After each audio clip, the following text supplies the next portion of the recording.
Bien, pues buenos días a todos y todas. Vamos a dar comienzo a la segunda conferencia dentro de este ciclo de conferencias organizado por el Seminario Gregorio Peces Barba. Hoy contamos con la participación en el ciclo de Alberto Iglesias. Alberto Iglesias en la actualidad es el director de proyectos de la Fundación Gregorio Peces Barba y es doctor por esta universidad, por la Universidad Carlos III de Madrid y también profesor de la misma. Alberto Iglesias, además de la Fundación, pues colabora con el Instituto de Derechos Humanos Bartolomé de las Casas, que como sabéis también es otro de los centros que organiza y colabora en la organización de estas conferencias y en algunos de los diferentes proyectos que ese instituto lleva. Yo le quiero agradecer a Alberto el que haya aceptado en su momento y que hoy esté aquí para hablarnos del derecho al olvido según Google. Ya cuando quieras, Alberto, puedes empezar. Muchas gracias, profesor de Asís, muchas gracias por la invitación. Muchas gracias a todos ustedes por participar, por asistir, para escucharme en esta sesión en la que voy a contar qué es el derecho al olvido según Google. Y ahora haré una referencia al título porque no es nada inocente. Antes de eso, me gustaría evocar al que fue nuestro maestro, Gregorio Peces Barba, porque cada vez que me encuentro con un auditorio que está distribuido de esta manera, me acuerdo de lo que hacía en sus primeros días de clase. Y era decirle a los alumnos que él tenía vocación de acomodador de cine. Entonces, según iban entrando los alumnos, les pedía a todos que rellenasen la primera fila.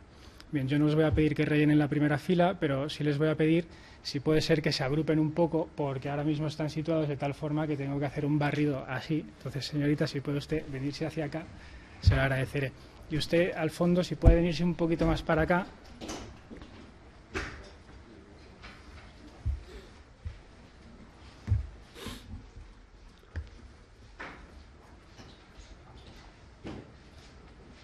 ¿Es esto habitual o...? No, pero bueno. Está bien.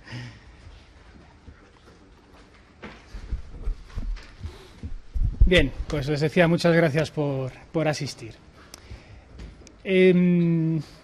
Esta sesión de hoy, que trataré de forma divulgativa, dando los brochazos para que se entienda exactamente qué es el derecho al olvido según Google, nos abre la puerta a un momento en el que los derechos humanos o los derechos fundamentales se encuentran retados por el auge de las nuevas tecnologías, de las tecnologías de la información y de la comunicación. Como ustedes imaginarán, Google es una compañía que tiene algo que decir y mucho que decir en el desarrollo de estas nuevas tecnologías. Bien, el derecho al olvido según Google. ¿Por qué según Google y no el derecho al olvido y Google? ¿O cómo impacta Google en el derecho al olvido? ¿Qué es el derecho al olvido? Bien, esto deriva de un fallo que tuvo el Tribunal Europeo de Derechos Humanos a raíz de una sentencia que está dilucidándose en la Audiencia Nacional Española y que tuvo como resultado el que Google tuviese algo que decir en la configuración del derecho al olvido. ¿Qué es el derecho al olvido? El derecho al olvido es realmente un término acuñado por el periodismo con el que se hace referencia a que los nombres personales o la identidad de los distintos individuos desaparezca de Internet, de las redes. Entonces, cuando hablamos del derecho al olvido, o mejor dicho, cuando los periodistas nos hablan del derecho al olvido, están haciendo evocación directa a desaparecer de Internet, de las redes sociales. No es un derecho al olvido, nos hemos perdido en el mundo y nuestra familia no nos recuerda y nuestra entidad, nuestra identidad física ha desaparecido. Estamos hablando de identidad digital, meramente. Cuando se hace referencia al derecho al olvido es identidad digital. Es decir, nosotros traducidos a bits. Bien. vamos allá.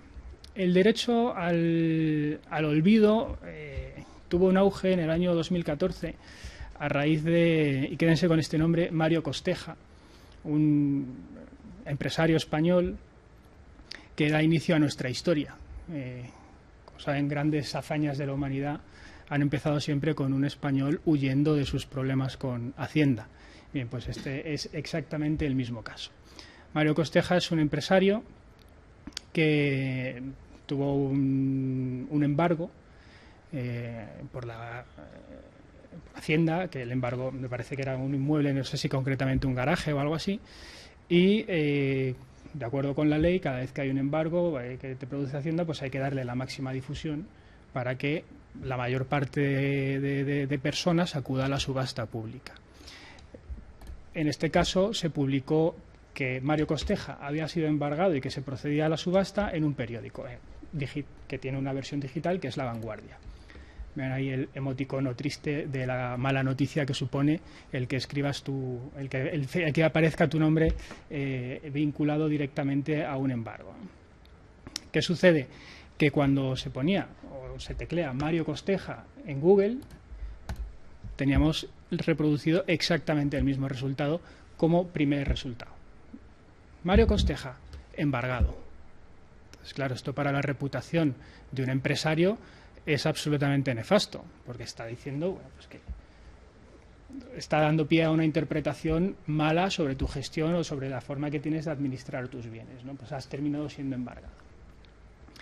Bien, pues el derecho al olvido, según Google, es básicamente el hecho de que Mario Costeja tiene derecho para actuar contra Google para proteger su identidad digital y no tiene derecho frente a la web del periódico La Vanguardia.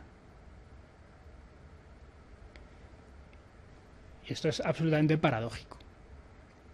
¿Por qué sucede esto? ¿O cómo hemos llegado a esta situación? Bien, pues ahora vamos a verlo. Pero este esquema quiero que se queden con él.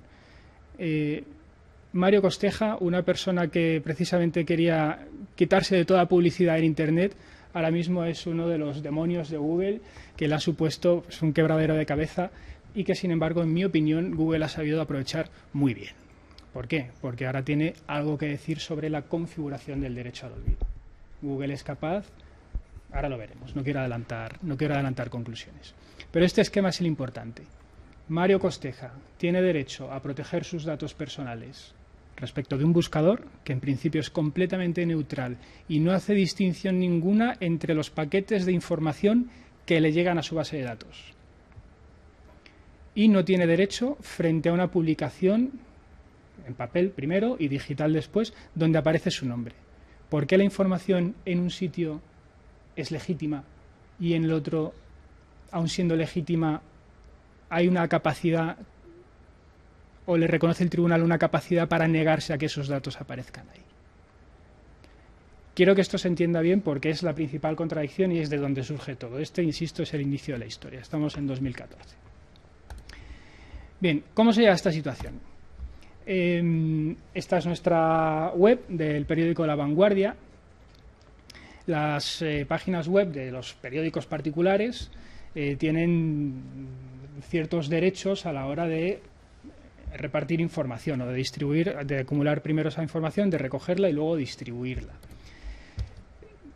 Los nombres personales, el de Mario Costeja y el de cualquiera de nosotros, puede aparecer en un periódico. Y nosotros, de acuerdo con esta jurisprudencia, bueno, o mejor dicho, con este fallo, con este auto del Tribunal Europeo de Derechos Humanos, en principio no tendríamos derecho a que nuestro dato personal, nuestro nombre, desapareciese de ese periódico. ¿Por qué sucede esto? Bien, pues porque, de acuerdo con la legislación y con la normativa sobre protección de datos, tanto española como europea, he de decir en un pequeño paréntesis que la normativa española de protección de datos personales es de las más restrictivas del mundo respecto a los titulares de los ficheros. Es decir, se le confieren muchísimos derechos y mucha capacidad de garantía a los titulares de los datos personales. Bien, pues este periódico, o esta normativa, mejor dicho, ampara legalmente a que esos datos aparezcan en los periódicos. Dado que la normativa de las subastas judiciales dice que tienen que tener la máxima publicidad posible. Bueno, pues todo eso viene amparado por una ley, supone una excepción a los tratamientos de datos personales. La responsabilidad del tenedor del fichero no es le da la posibilidad de oponerse a la pretensión de los distintos titulares, y por lo tanto no es preceptivo el consentimiento del titular de derechos. Nosotros, respecto de nuestra identidad física y respecto de nuestra identidad digital, es decir, nuestra identidad, insisto, convertida a bits, a unos y ceros, tenemos plenos derechos. Podemos decidir quién los maneja, dónde se dan los datos, dónde se recogen, etcétera, etcétera. He de advertir, también hablaremos de esto al final hablaremos de esto al final de la sesión, que una vez le damos nuestros datos a determinadas empresas o a determinadas entidades, después no sabemos qué pasa con ellos, ¿no? Entran dentro de una especie de caja negra o de una especie de lavadora donde hemos perdido por completo el control de dónde están nuestros datos. Esto sucederá, y lo habrán vivido en casa, cada vez que nos llaman pues desde Yastel, desde Vodafone, sin haber siquiera dado nuestros datos, han terminado teniendo nuestros datos. Bien, en una web particular, en la web del periódico tienen amparo legal y por lo tanto no es preceptivo el consentimiento del titular de los derechos, del titular de los datos. ¿Qué pasa en una web particular? Por ejemplo, un blog que podamos abrir cualquiera de nosotros. ¿Pueden figurar ahí nombres personales? La intuición, ojo, ¿qué nos dice la intuición? ¿Acaso no voy a poder escribir un nombre particular o no voy a poder poner un correo electrónico en un blog que tengo yo? La cuestión no es pacífica, sobre todo porque hay una ponderación de derechos que debe hacerse y a la que apuntaré ahora. No hay un amparo legal directo que nos permita, igual que en el caso del periódico, tratar los datos personales de nadie. No hay un amparo legal. Bueno, está mal puesto. Sería preceptivo el consentimiento de la persona. Sería preceptivo el consentimiento de la persona. Es decir, yo no puedo poner el nombre de ninguno de vosotros, de ustedes, en mi blog. Hoy he estado dando una conferencia sobre el derecho al olvido y han venido señorita A, señorita B, señor C. No podría. Necesitaría su consentimiento. Además con unas garantías. Sin embargo, en este momento se hace una ponderación de derechos, de libertades, y habría que ir caso por caso viendo si es legítimo el tratamiento que estoy haciendo yo de los datos. ¿Qué libertades? Pues expresión, prensa, información. Si tuviese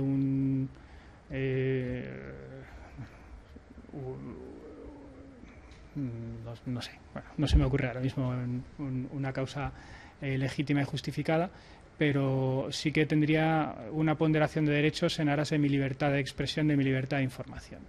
O si me quiero referir si quiero hacer, por ejemplo, una crítica política en mi blog, ahí puedo decir el nombre de la persona.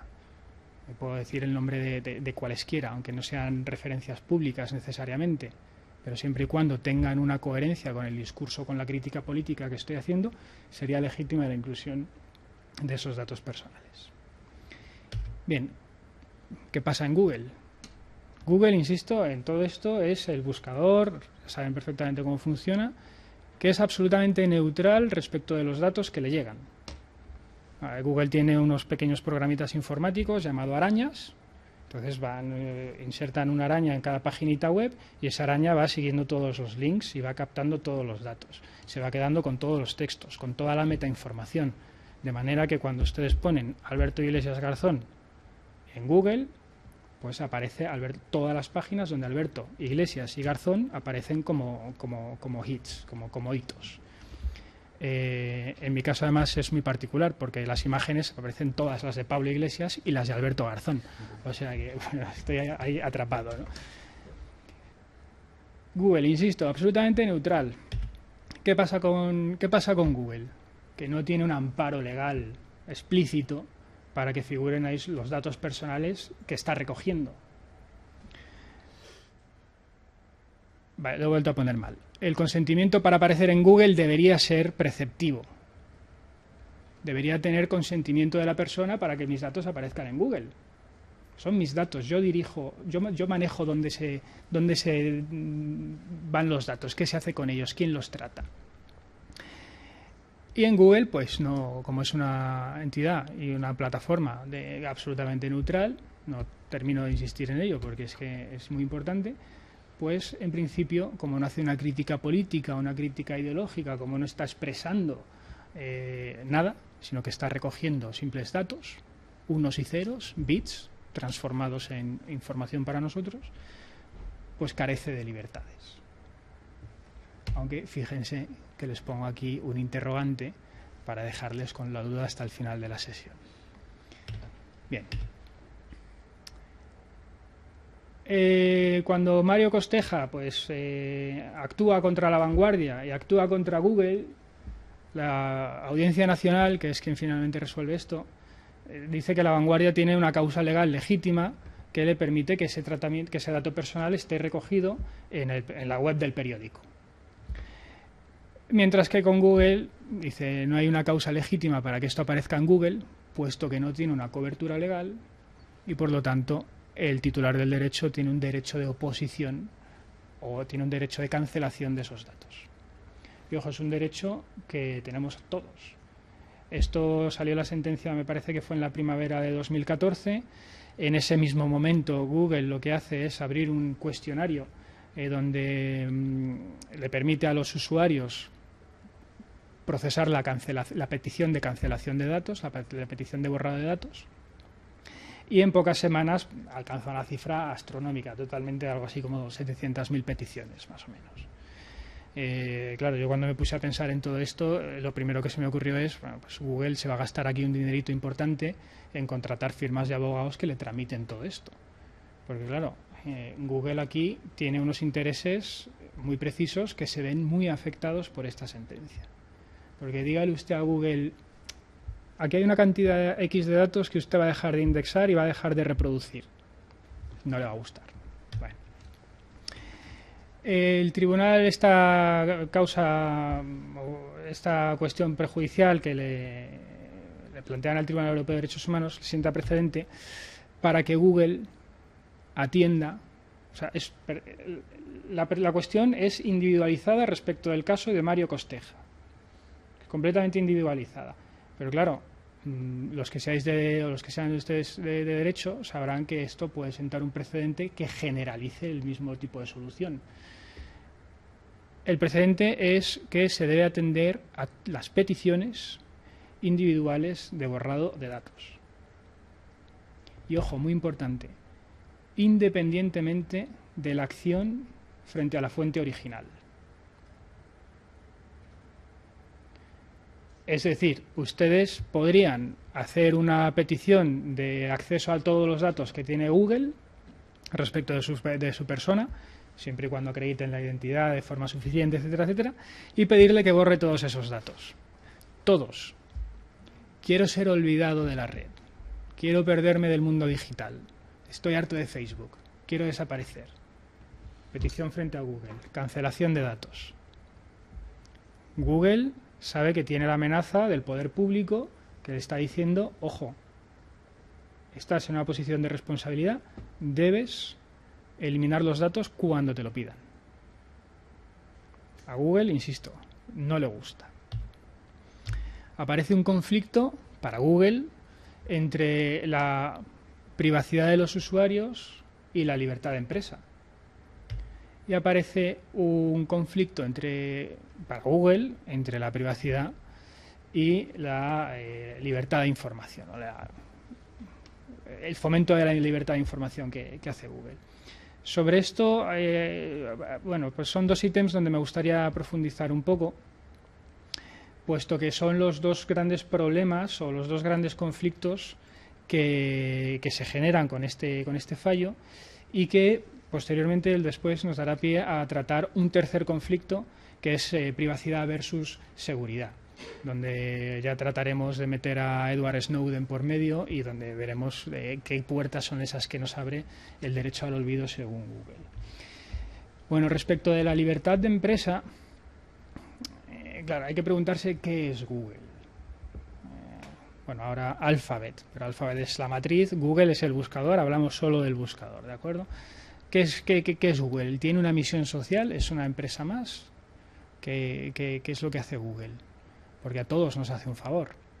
Quien no haya usado Google, aquí está claramente mintiendo, porque de acuerdo con las estadísticas, en España el 90-95% de los usuarios utiliza Google recurrentemente. De forma que si somos 10 personas, pues habrá una como mucho que no lo utilice. La misión social de Google es semejante a la de una biblioteca. Es acumular datos y ponerlos a disposición del público. Con las bibliotecas y con Google sucede también lo mismo. ¿Cuáles son las causas legítimas para negar el acceso a la información?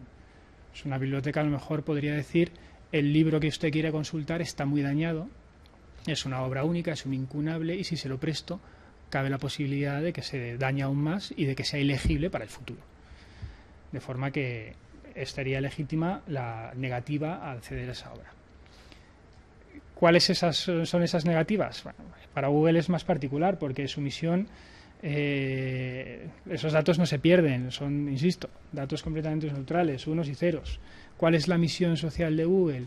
Facilitar el acceso, atención, universal a los datos. Facilitar el acceso universal a los unos y ceros, a los bits. Esos datos se transforman en información. Esa información, en función de quién la capte, se transforma en conocimiento, y ese conocimiento, a fin de cuentas, es poder. Esos unos y esos ceros nos dan poder a cada uno de nosotros. De acuerdo con el CEO de Google, Eric Schmidt, el trabajo de Google, o su misión, es to make everyone smarter, hacernos más inteligentes, darnos más capacidad, permitirnos transformar esa información en conocimiento y ponerla a funcionar para nosotros, en nuestro beneficio. Eso es lo que hace Google, esa es su misión. Por lo tanto, el filtrado de datos que le impone el tribunal para Google es totalmente pernicioso. Para su misión y para tal y como ellos entienden cuál es su misión, el dejar de reproducir un dato es abandonar su misión, porque estás negando la información. Si Google, en el caso de Mario Costeja, yo estaría diciendo a Google: ¿acaso no es relevante que los futuros contratistas de Mario Costeja sepan que ha tenido un embargo? ¿A que a todos nosotros nos gustaría saberlo? Pues la ley, en cambio, que no estoy diciendo ni mucho menos que sea la enemiga, ni está diciendo que no tenemos derecho a saberlo, que hay unos valores, hay un fondo al que se le debe dar más importancia que a esa misión de Google. Bien. ¿Cuáles son las dos posibilidades extremas que se le plantean a Google con este escenario? Bien, pues por un lado, atender a todas las peticiones de borrado. Google tiene la capacidad para, bueno, pues según se identifique o se constate fehacientemente la identidad del titular de los datos, pues cuando le dé clic al botón Submit de cancelación, pues que se cancelen. Y entonces el enlace que lleva de Google a la fuente original desaparece, y por lo tanto esa fuente original ya no se puede acceder buscando Mario Costeja en Google. Se podrá acceder buscando en Google subastas judiciales año 2014 publicadas en La Vanguardia, concretamente si es un garaje, y te saldrá un listado donde estén todas las personas en esa misma situación, y ahí aparecerá la subasta de Mario Costeja, pero no se encontrará directamente tecleando Mario Costeja en Google. Segunda gran posibilidad extrema.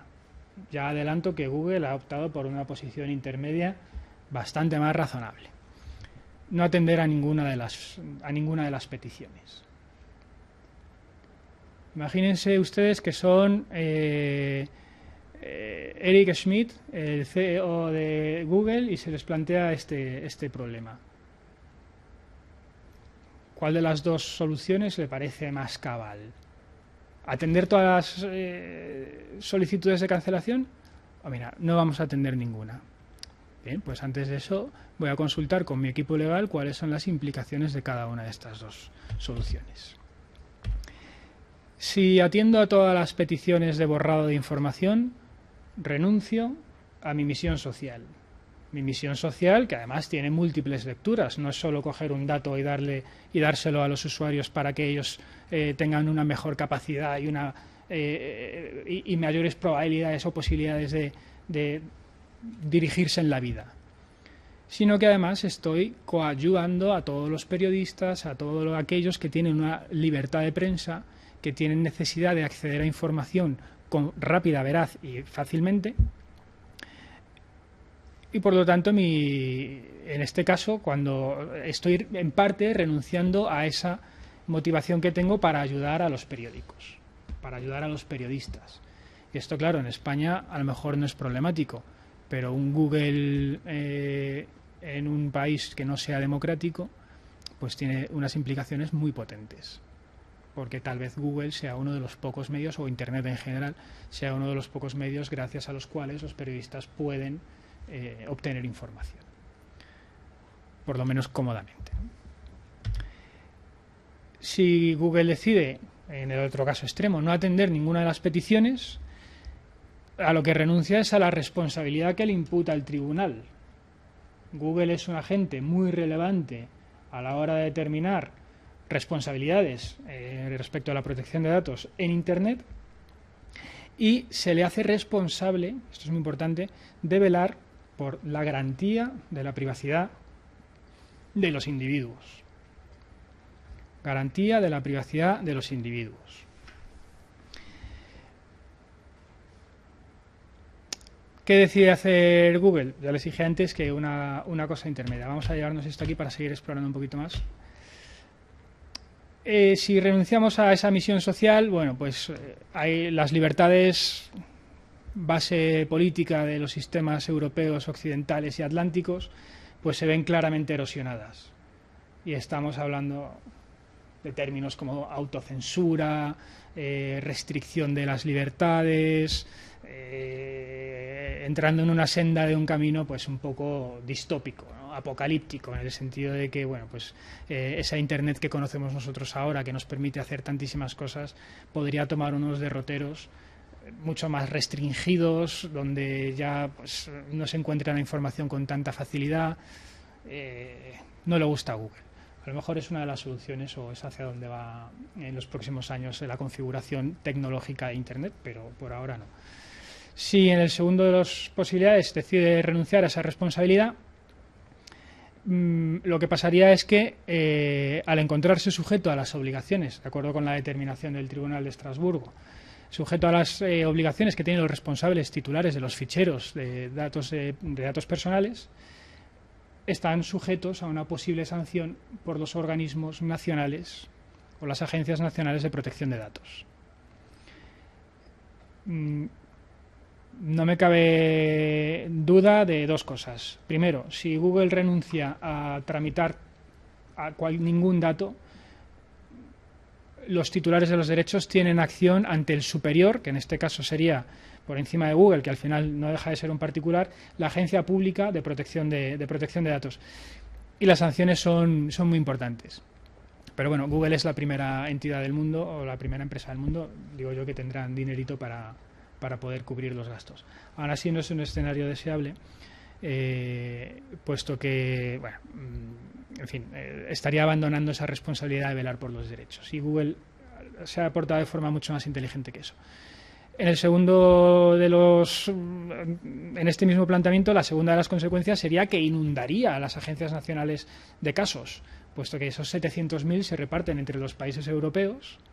Y claro, las agencias nacionales pues tienen un número limitado de recursos, no pueden dar trámite a todos estos, terminaría bloqueándose, probablemente la acción a lo mejor caduca, en fin. Bueno. Google aquí lo que hace es tener en cuenta cuáles son los contenidos de la privacidad y decide hasta cierto punto que su labor en el mundo del mañana que se avecina y que tenemos hoy ya presente es velar por la privacidad y velar por la tutela de los derechos.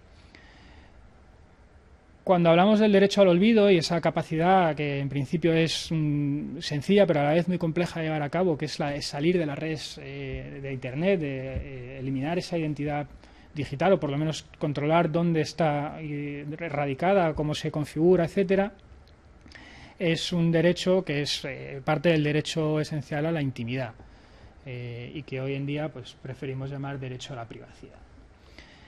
Este derecho, o los derechos que se recogen en las normativas europeas de protección de datos, arrancan desde los años 60, 70.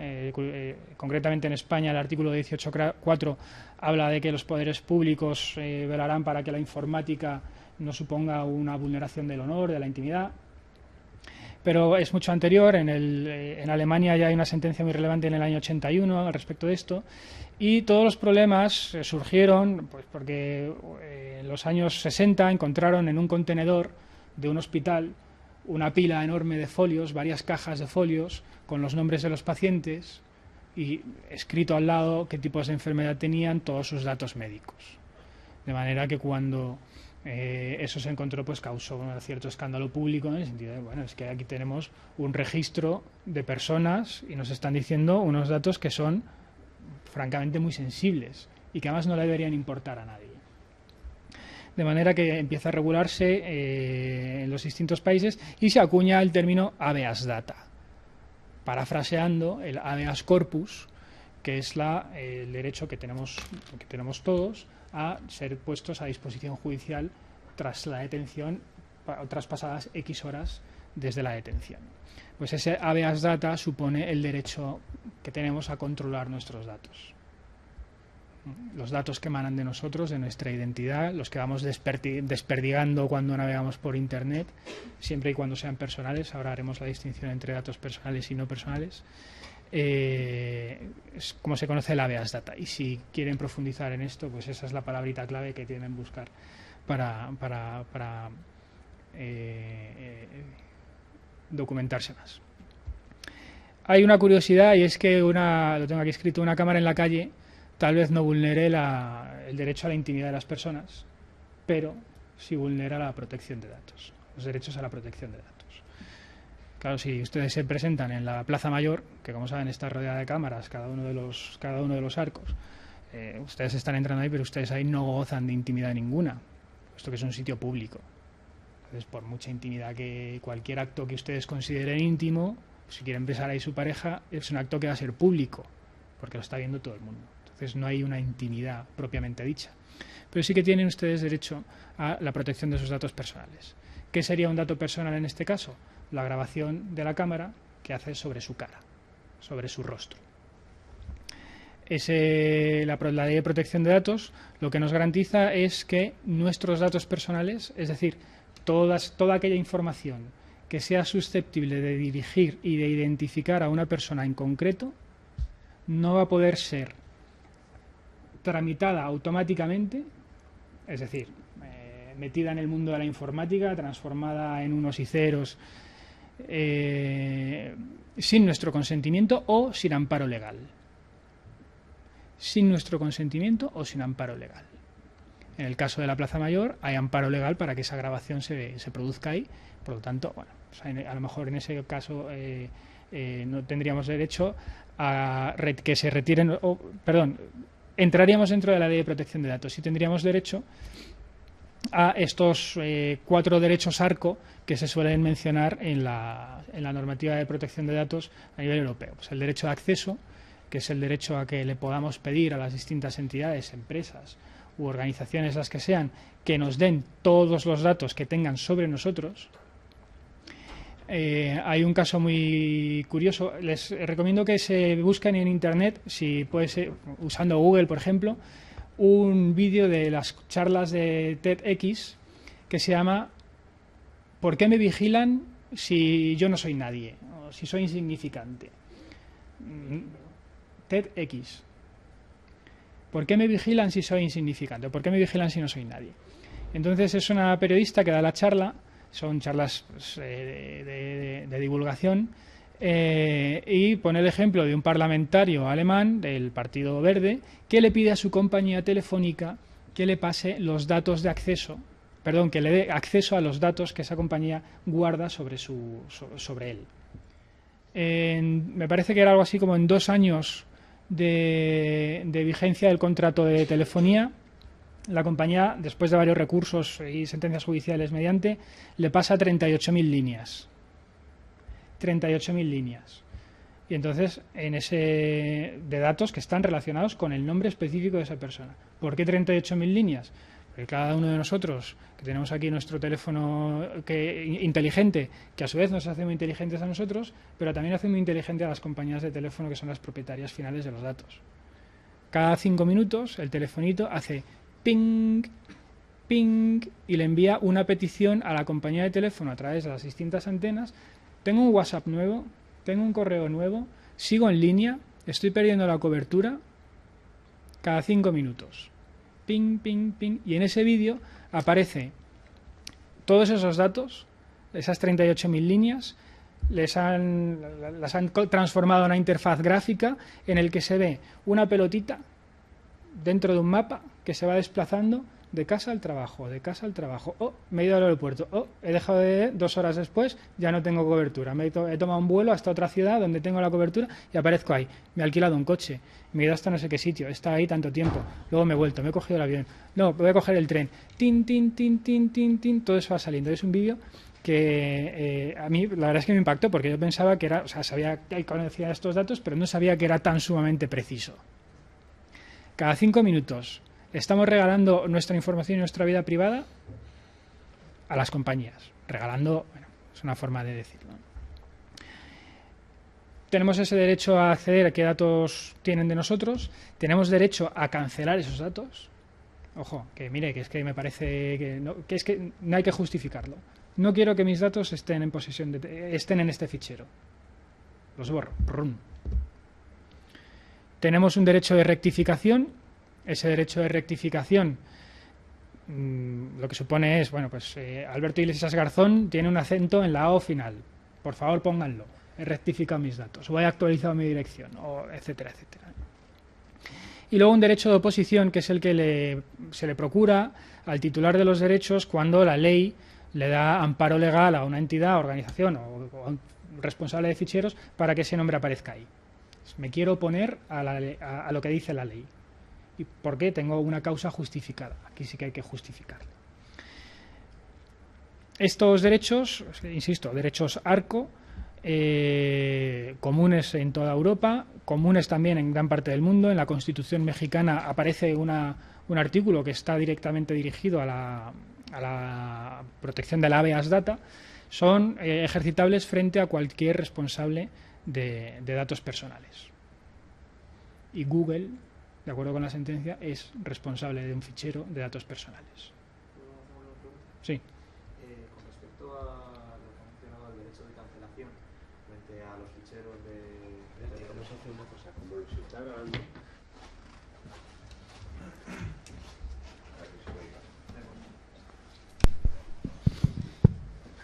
Que quería preguntarle con respecto a el derecho de cancelación de datos en los ficheros, por ejemplo, que usted ha mencionado de las compañías telefónicas.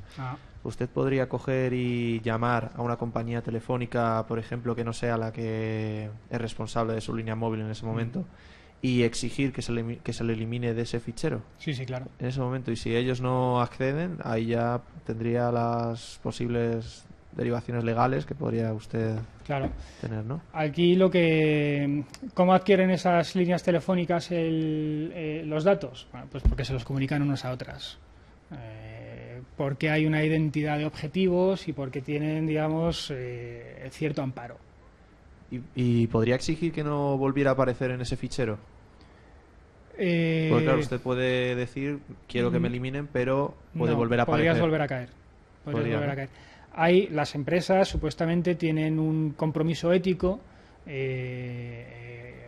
digamos, tiene un listado blanco en el que aquellas personas, todos los que no queremos aparecer en esos ficheros, pues podemos inscribir nuestros nombres de forma que ellos regularmente van, comprueban estos listados que se llaman listados Robinson y que esta persona no quiere que su nombre fiche, pues le saco.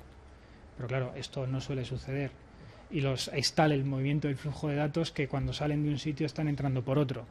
Entonces es bastante complicado. Yo la verdad es que no he podido. A mí me siguen llamando, ¿eh? Y creo que a todos. Pero en principio sí que cabe ese derecho. Ejercerlo es más. No es complicado, pero sí que es costoso en términos de, bueno, una llamadita que me han hecho, me han fastidiado la siesta o justo antes de cenar, pero es que ahora tengo que hacer una petición por escrito, tengo que esperar tantos días, tengo que... Entonces, bueno, se juega un poco con eso, porque a nivel, o sea, todo lo que son derechos está muy claro, pero en la parte de ejecución técnica pues es un poco más fastidiado. Pero sí, en principio caben todos esos derechos. Sobre todo si es como en mi caso, que yo no sé cómo ha sucedido, cuando doy alta mi línea de telefónica, mando la carta telefónica diciendo, tachando la casillita, por favor no distribuyan mis datos. Y no sé cómo, pero a los 15 días pues ya me están llamando, ¿no? O sea, en fin, son prácticas empresariales que no... Bueno. ¿Qué hace, volviendo a esto, qué hace Google para preservar nuestra privacidad? Porque dice, ¿cómo? ¿Voy a renunciar a la misión social? No. ¿Voy a renunciar a la responsabilidad que me imputan los poderes públicos? No. ¿Cuál es la solución intermedia? Pues esta de aquí. El Advisory Council on the Right to be Forgotten, que es ¿cómo decirlo? Una representación pública que hace la compañía Google para demostrar públicamente que está preocupada por el derecho a la privacidad de sus usuarios. No de sus usuarios, sino de sus usuarios y de sus potenciales usuarios, es decir, del planeta. Este Advisory Council lo que consiste básicamente en agrupar un panel de expertos compuesto por Eric Schmidt, que es el CEO de Google, el jefe del departamento legal, David Dramer, Frank LaRue, bueno, lo tengo aquí, a ver.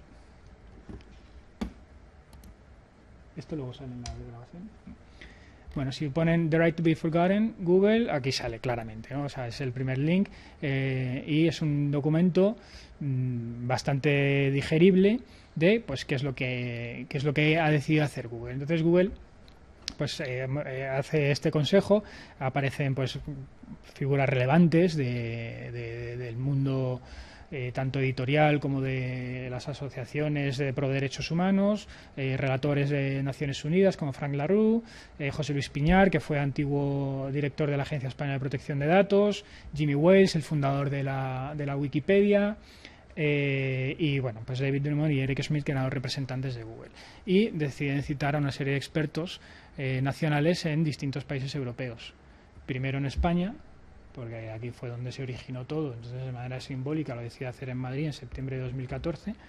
Los distintos expertos pues dan su opinión sobre qué debería hacer Google o cómo debería gestionar Google esta sentencia o cómo debería digerirla. Y entonces pues luego se desplazan a Roma, a París, a Londres, a Varsovia, a Berlín y emiten un informe. Y entonces el informe pues es este. Introducción, nos fuimos invitados, aquí te dicen que Google efectivamente no les paga nada, que actuaron de forma completamente neutral y te dan una solución, bueno, debería estar en español, pero si saben inglés o lo controlan pues es bastante clarito, donde te dicen cuáles son los criterios que va a utilizar Google para que cuando haya una solicitud de cancelación de datos, Google sepa por dónde actuar. Vamos a volver a la presentación. Estos son los criterios que nos da el informe. Pues primero, aquella persona que nos pida una cancelación de sus datos, lo primero que vamos a ver es quién es y si tiene un papel relevante en la vida pública.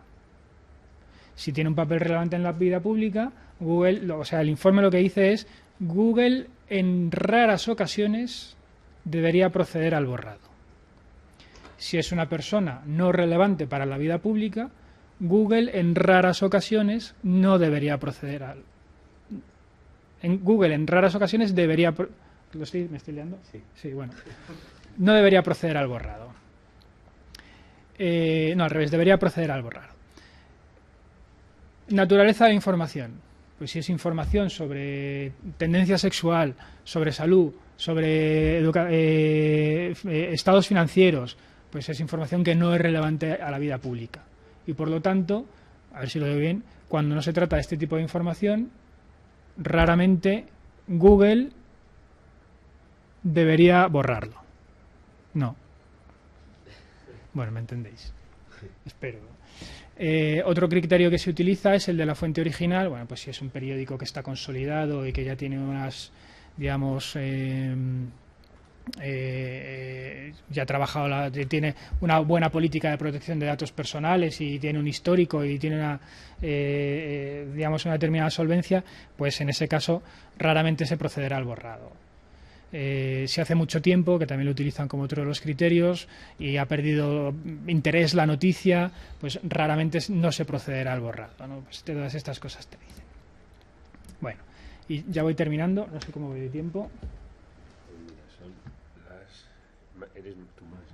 Muy bien, muy bien. Esto ya es mi opinión. Respaldada por algunos de los expertos que intervinieron en el panel. Google lo que hace, porque claro, monta un show público, un roadshow, en el que está saliendo en las noticias continuamente. El derecho al olvido en Google se reúne en Madrid, aparece en el mundo, en el país. Mucho impacto público. Mucho gasto, llevarse a unos conferenciantes de aquí para allá, estar reservando, relaciones, o sea, mucho desplazamiento. ¿Esto para qué? Cuando realmente estos informes y criterios, o sea, perdón, los criterios que nos da el informe, esto te lo hace un abogado con bastante sencillez, digamos, porque al final no está diciendo nada nuevo. Está diciendo, bueno, pues cómo se recoge en las agencias nacionales las distintas formas de cuáles son las causas legítimas, cuáles son las causas no legítimas, etcétera. Entonces, no es que contengan grandes novedades, pero la novedad no es el qué, sino el cómo. Google ha demostrado públicamente que está interesada en velar esto. Para mí, lo que ha hecho Google a través de la emisión de este informe es un procedimiento cuasi legislativo. Ha reunido a grandes figuras, grandes expertos en la materia. Es casi una consulta pública, que es un trámite legal, un trámite legislativo que hay que seguir en España. En distintos países, una normativa a nivel europeo, y en el que está diciendo, bueno, hay una cierta legitimidad en esto que estamos haciendo nosotros, puesto que hemos escuchado a los expertos y hemos tomado una solución intermedia. Y es una solución que no se aleja de la jurisprudencia que está ya asentada en los distintos países, sino que, bueno, pues lo que hacemos es tomar esta ley o tomar esta normativa, estos criterios como propios. Google de repente se ha posicionado en un lugar intermedio entre los titulares de derechos y el poder público. Y se ha posicionado de jure y de facto en ese poder o en ese lugar intermedio que le permite ser el gestor principal de la tutela y la garantía de los derechos. Porque si ahora Google, el día de mañana, hoy está muy bien, pero si el día de mañana decide cambiar alguno de los criterios, cuando ese criterio no se vea respaldado por el poder público, Google va a tener prácticamente una gran capacidad para resolver antes que el poder público todos aquellos casos que a él, pues, que entienda que no deben ser resueltos, que no debe proceder al borrado. Esa capacidad de tutelar los derechos es de alguna forma, o digamos el resultante de estas sentencias, de alguna manera un abandono del poder público de alguna manera, porque siempre tiene la palabra final, siempre hay acción frente al poder público en caso de que Google no nos respete nuestros derechos, pero de alguna manera ha decidido que sea Google quien gestione todas esas peticiones de borrado, todas esas peticiones de cancelación. Esto es como si nos dicen, bueno, que sea Coca-Cola la que se encargue de hacer los menús infantiles de los colegios. O sea, es un desplazamiento hacia lo privado. de una tutela de derechos fundamentales. Y por último, esto sitúa a Google, y es lo que nos abre esa puerta al nuevo mundo de las tecnologías digitales y cómo impacta en nuestra vida, no solo en nuestra intimidad, ojo, porque ya está yendo más allá, es que Google, además de controlar la privacidad particular o de los particulares, que era, digamos, algo que le faltaba porque había una ley entre medias que se lo estaba impidiendo, y ahora hemos conseguido situar a Google entre la ley y las personas, es el control de la privacidad pública, que ya lo tenía. ¿A qué nos referimos con privacidad pública? Bueno, pues este es un término que han acuñado los investigadores que se están dedicando a esto en los últimos años, bastante novedoso, y que está relacionado con lo que se conoce o con lo que ustedes habrán leído por algún otro sitio como Big Data, Big Data. La gran capacidad de concentrar datos, de tramitarlos, de asimilarlos, de analizarlos y de sacar conclusiones de esos datos, de transformar datos en poder. ¿Qué diferencia la privacidad particular y la privacidad pública? Los datos personales. ¿Qué son los datos personales? Toda aquella información que nos conduzca a identificar a una persona concreta. En mis clases de ética 2.0 le comentaba a los alumnos que la privacidad, los datos personales son todos aquellos datos que tú te negarías a darle a un psicópata. Porque, o sea, tu matrícula, la dirección de tu casa, tu teléfono, una foto tuya, cualquier cosa de esas es un dato personal. No una foto, por ejemplo, una foto tuya, si no está digitalizada, no entraría dentro de la protección de datos personales, pero porque ya no es un tratamiento automatizado. ¿Cuáles son los datos públicos? Pues la metainformación que vamos dejando cuando navegamos por Internet, por ejemplo. Es información personal, pero disociada de una identidad, disociada de un nombre.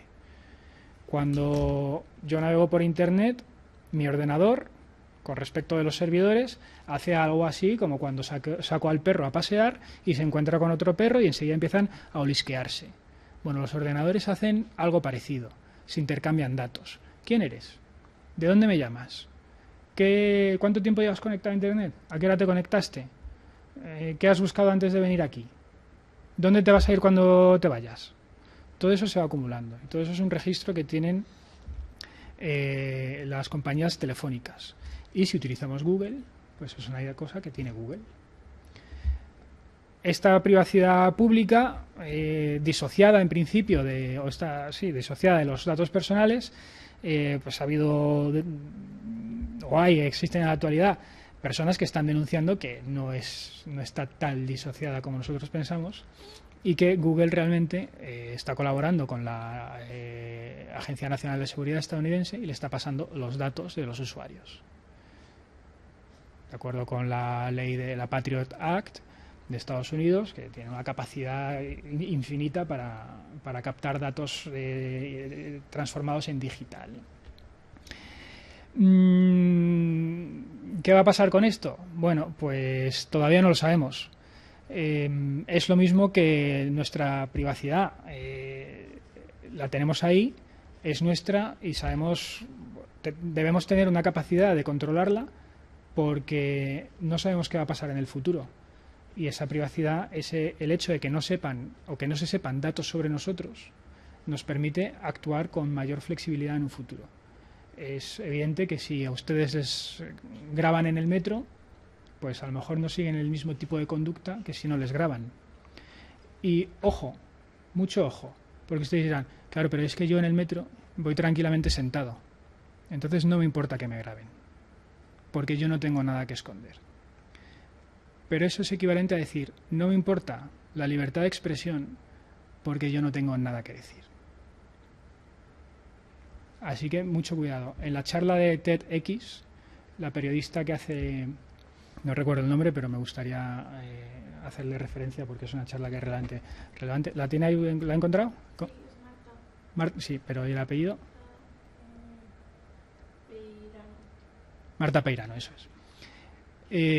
Lo que nos dice es, cuidado porque el dato de hoy es el precedente de mañana.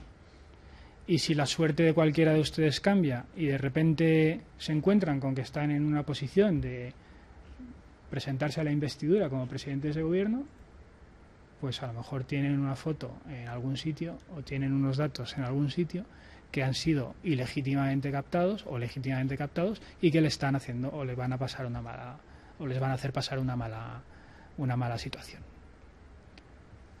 El que podamos preservar nuestra privacidad nos garantiza el poder actuar libremente y de acuerdo exclusivamente con nuestra voluntad el día de mañana. Si somos vigilados, si estamos siendo vigilados, no somos los mismos, no actuamos de igual manera. Bueno, así que con esto les doy muchas gracias por haber asistido y espero no haberles aburrido demasiado.